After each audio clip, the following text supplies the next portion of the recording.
All right, we're also watching big developments in Baltimore, where officials say they are now beginning the delicate process of removing pieces of the fallen Francis Scott Key Bridge.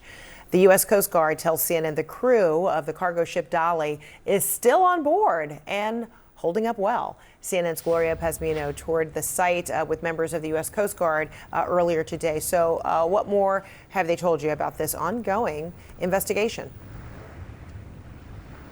Yeah, Fred, as you said, the crew of the Dali is still on that ship. They were headed to Sri Lanka originally as part of this trip before they hit and caused the bridge to collapse. They're doing okay. They're holding up well. They have everything they need on board, but they're there in part because there's an investigation still ongoing.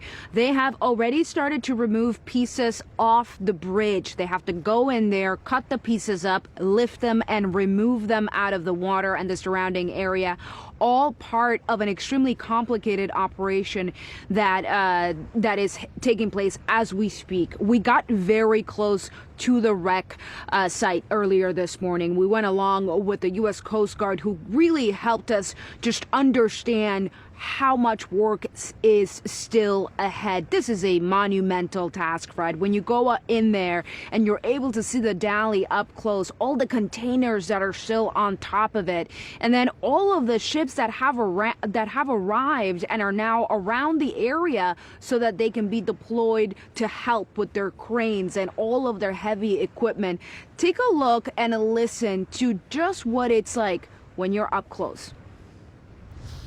So you can see we have been able to get extremely up close to the wreckage of the Dali, and we're starting to really get an appreciation and a sense of just how massive this job is going to be. You're looking at 4,000 tons of steel and concrete that are sitting on top of that bow. That is going to be the most complicated part of this operation, moving all of that debris and taking it off the ship so that they can begin this cleanup process. And then there's everything that's laying below the surface, the part that we can't see. There is more metal, more concrete, more debris in the water.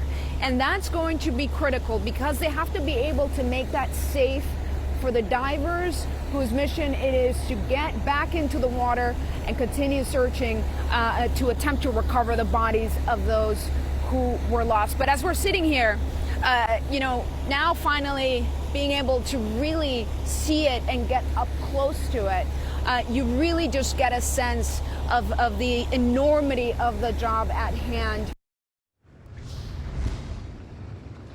And Fred, in terms of the debris that's in the water, I was told earlier today that even as they deploy the sonar to try and map out the floor and understand exactly where the debris is sitting, they have lost one piece of equipment in there. It got tangled in the metal in the debris that's in there. So it gives you a sense of just how difficult this is. They have to make that area safe for the divers to be able to go back into the water. As you know, there are still 4 bodies that have yet to be recovered. So that part also extremely critical. I do want you to hear from one of the colonels that is directly involved in helping to lead this mission, what her message was to those families and the people of Baltimore.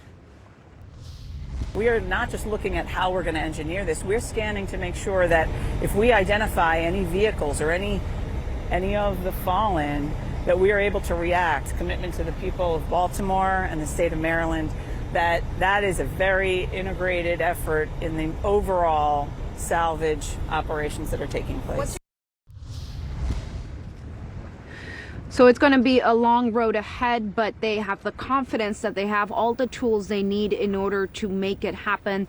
Even as we travel around the area here in Baltimore, we can see that people are stopping to take in the loss of this essential part of their skyline, right? This is affecting their day-to-day lives, and they're looking forward to recovering soon. Fred? All right, Gloria Pazmino, thank you so much.